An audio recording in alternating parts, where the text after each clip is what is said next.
6일 지방선거에 앞서 저희 헬로티비 뉴스에서는 의정부 시장 출마를 선언한 예비 후보자들을 소개해드리고 있습니다. 오늘은 김원기 예비 후보를 만나봅니다. 김석원 전 의정부 소방서장과 안지찬 의정부 시의원이 더불어민주당 의정부시장 예비 후보로 등록했습니다.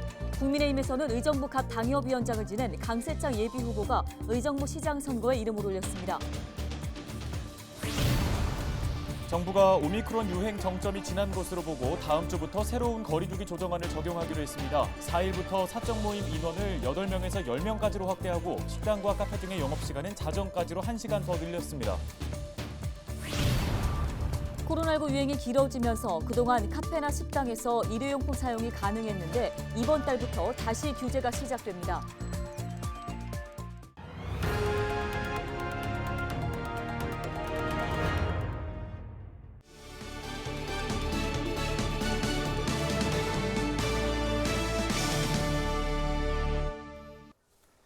시청자 여러분 안녕하십니까? 헬로티비 뉴스입니다. 6일 지방선거에 앞서 저희 헬로티비 뉴스에서는 의정부 시장 선거 출마를 선언한 예비 후보자들을 소개해드리고 있습니다. 네, 오늘은 김원기 예비 후보를 만나봤습니다. 김소영 기자입니다. 경기도의회 3선 의원을 지낸 김원기 예비 후보. 50만 시대 첫 시장이 되겠다며 지난달 28일 의정부 시장 출마를 공식 선언했습니다. 12년 동안의 의정활동과 교육 지도자 경험 등을 바탕으로 미래의 비전과 희망을 만들겠다고 말합니다.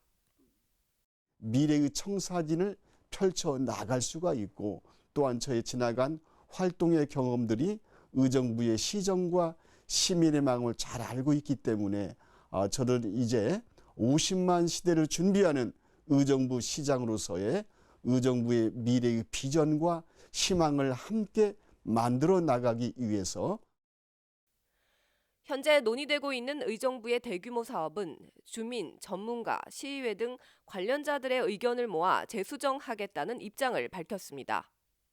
시민들의 눈높이에 미흡한 경우도 있습니다. 그래서 의정부에서 여러 가지 많은 문제점들이 지금 있는 그런 현안 사업들이 있어요. 이러한 문제들은 앞으로 저희 시민들의 눈높이에 맞추고 관련된 관계 전문가와 학자, 시의원 이러한 분들이 함께 논의하고 머리를 숙이고 지혜를 모은다면은 시민들과 끊임없이 소통하고 겸손하고 낮은 자세로 행정을 펼치겠다는 김 예비 후보. 저에게 의정부 시장이라는 막중한 책임을 허락해 주신다면은 시민 여러분과 가장 가까운 거리에서 여러분과 소통하면서 문제점을 해결하는 여러분의 작은 희망을 만들어주는 그런 시장이 되도록 노력하겠습니다. 헬로티비 뉴스 김소영입니다. 이런 가운데 의정부 소방서장과 동두천 소방서장을 지낸 더불어민주당 김석원 예비 후보도 최근 예비 후보 등록을 마치고 의정부 시장 출마를 공식화했습니다. 의정부 시의회에 2차례 입성을 성공한 더불어민주당 안지찬 예비 후보도 이번 선거에 도전하는데요. 국민의힘에서는 의정부 갑 당협위원장을 지낸 강세창 예비 후보가 이름을 올렸습니다. 이렇게 의정부 시장 출마를 위해 예비 후보 등록을 마친 후보들은 4월 1일 기준 모두 10명입니다.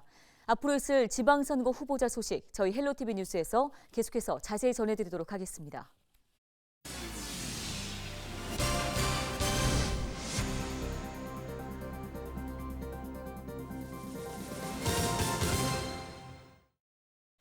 다음 소식입니다. 오미크론 유행이 감소하면서 코로나19 신규 확진자가 30만 명 아래로 내려왔습니다. 중앙방역대책본부는 1일 0시 기준 전국 신규 확진자가 28만 273명 발생했다고 밝혔습니다. 위중증 환자는 1,299명, 사망자는 360명으로 집계됐습니다. 정부는 오미크론 유행이 정점을 지난 것으로 보고 다음 주부터 새로운 거리두기 조정안을 적용하기로 했는데요.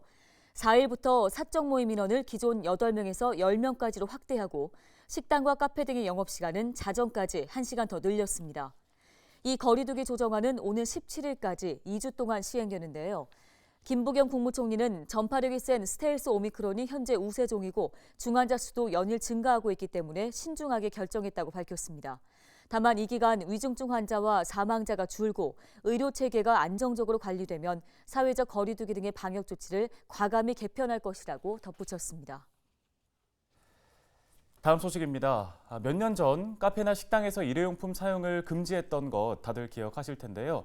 그런데 지금은 코로나19 때문에 어느 정도 좀 사용을 할 수 있게끔 풀어줬었잖아요. 네, 그런데 이제 좀 상황이 바뀔 것 같습니다.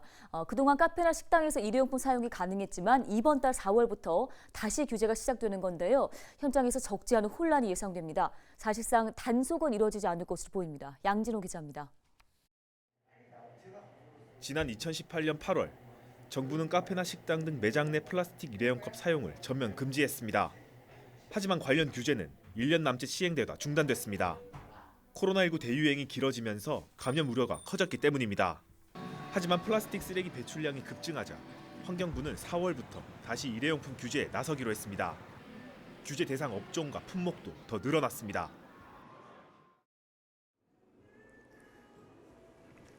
4월부터는 이런 플라스틱 컵을 매장 내에서 사용할 수 없게 됩니다. 11월부터는 규제 품목이 더 늘어나게 되는데요. 플라스틱 빨대와 종이컵 역시 사용할 수 없게 되고 편의점에서 사용하던 비닐봉투 역시 규제 대상에 포함됐습니다. 실제로 코로나19 상황이 길어지면서 일회용품 사용도 큰 폭으로 늘어났습니다. 지난 2020년 폐플라스틱은 전년보다 20% 가까이 늘었고 비닐이나 스티로폼 등 발포 수지류 사용도 덩달아 증가했습니다. 코로나 상황을 감안 카페 등 매장 내에서 일회용품 사용 금지 제도의 시행을 잠시 유예한 바 있으나 더 이상 무분별하게 일회용품을 소비하는 문화를 방치할 수는 없다고 하십니다. 하지만 현장의 혼란은 불가피해 보입니다. 규모가 작은 카페나 제과점의 경우 다회용품 세척 시설을 갖추지 못한 곳이 많은 데다 현장 상황이 달라 반발이 큰 상황입니다. 머그컵 등 다회용품 사용으로 인해 손님들의 코로나19 감염 우려도 업주들이 고민하는 부분입니다. 일회용 사용 컵보다는 머그컵을 사용해 주시는 게 바람직하다고 생각을 하거든요. 근데 요즘 심각하게 코로나 때문에 여러 가지 문제가 되다 보니까 고객님들 입장에서는 머그컵보다는 일회용 컵을 선호하시는 경향이 상당하죠. 결국 정부도 당분간 300만 원 상당의 과태료 처분은 유예하기로 결정했습니다.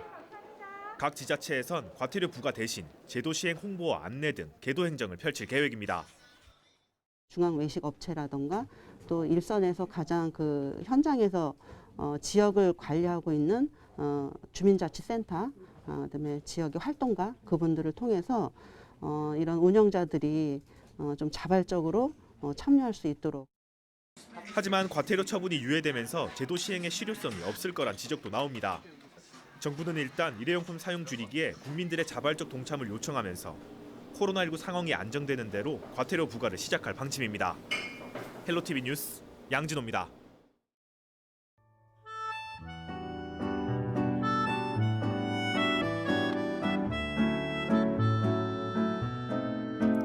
남부지방에서는 고개만 돌리면 활짝 핀 봄꽃을 볼 수 있습니다. 벚꽃은 나뭇가지마다 흐드러지게 펴 있고요. 노란 유채꽃도 한창입니다. 또 봄의 전령사라 불리는 개나리는 이미 노란 잎이 떨어지고 초록잎이 돋은 상황인데요. 중부지방의 다음 주쯤 되면은 벚꽃이 활짝 필 것으로 전망됐습니다. 자, 꽃이 피면 많은 사람들이 나들이에 나서게 되는데요. 꽃 구경하면서 기분 전환을 할 수 있습니다. 따뜻한 햇볕을 쬐면요, 비타민 D가 활성화되면서 뇌에서는 행복 호르몬이라는 세로토닌이 분비되는데 스트레스를 감소시켜주는 효과가 있다고 합니다. 조금만 더 있으면 봄바람에 흩날리는 벚꽃잎이 또 다른 장관들을 연출하겠죠. 코로나 속에서 세 번째로 맞는 봄입니다. 이 봄의 기운으로 고민과 불안 또 스트레스를 확실히 이겨내시기 바랍니다. 데일리 브리핑이었습니다.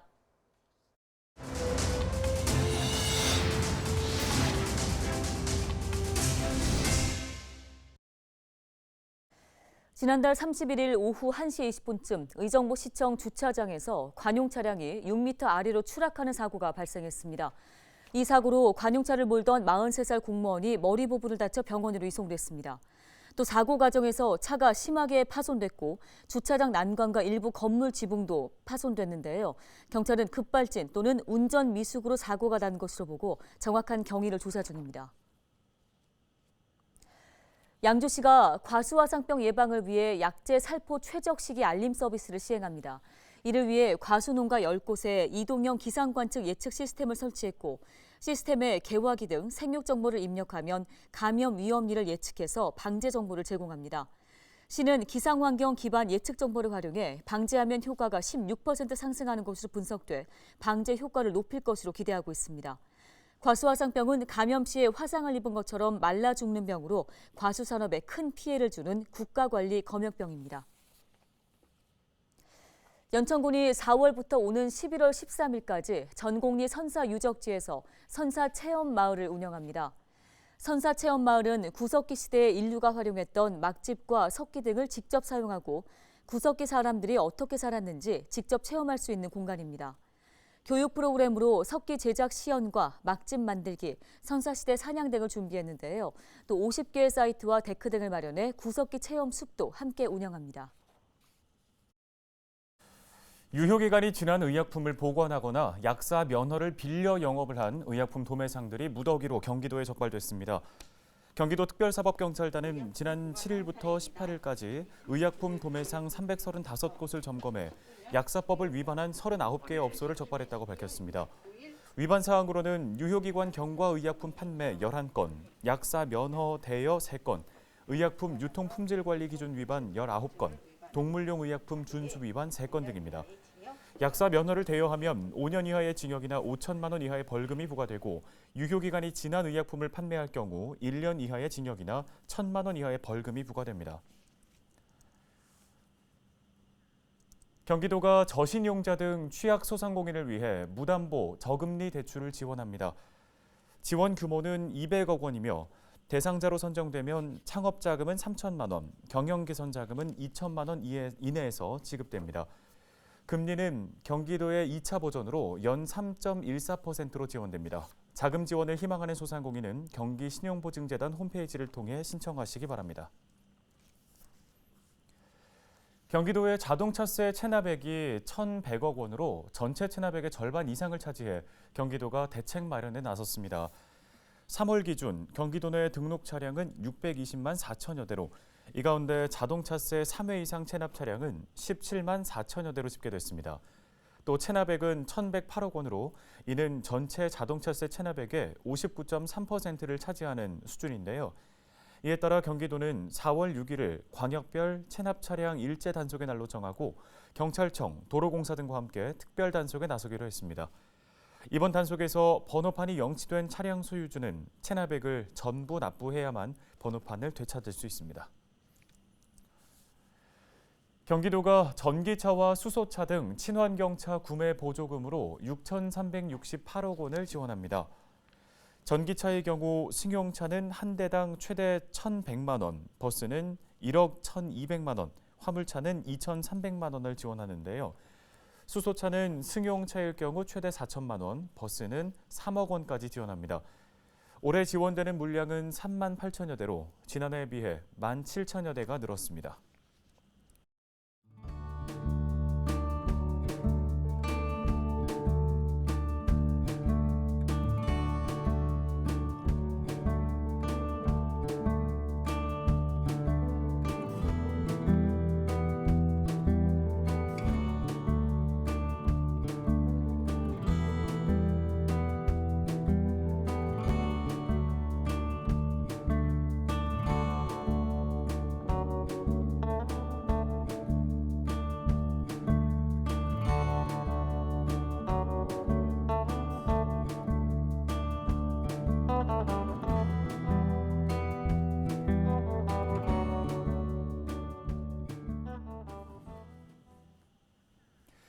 다음 주부터 헬로티비 뉴스가 새로워집니다. 지역의 부동산 시황과 물가, 일자리 상황 등 지역 밀착 경제 정보를 더욱 풍성하게 전해드리고요. 저출생 고령화와 기후위기 대응, 지역경제 활성화 등 3대 연중 기획 보도를 통해 지역의 문제 해결을 도모해 갑니다. 네, 또한 확 달라진 디자인으로 뉴스의 생동감을 더하겠습니다. 시청자 여러분의 많은 관심 부탁드립니다. 뉴스 마치겠습니다. 고맙습니다.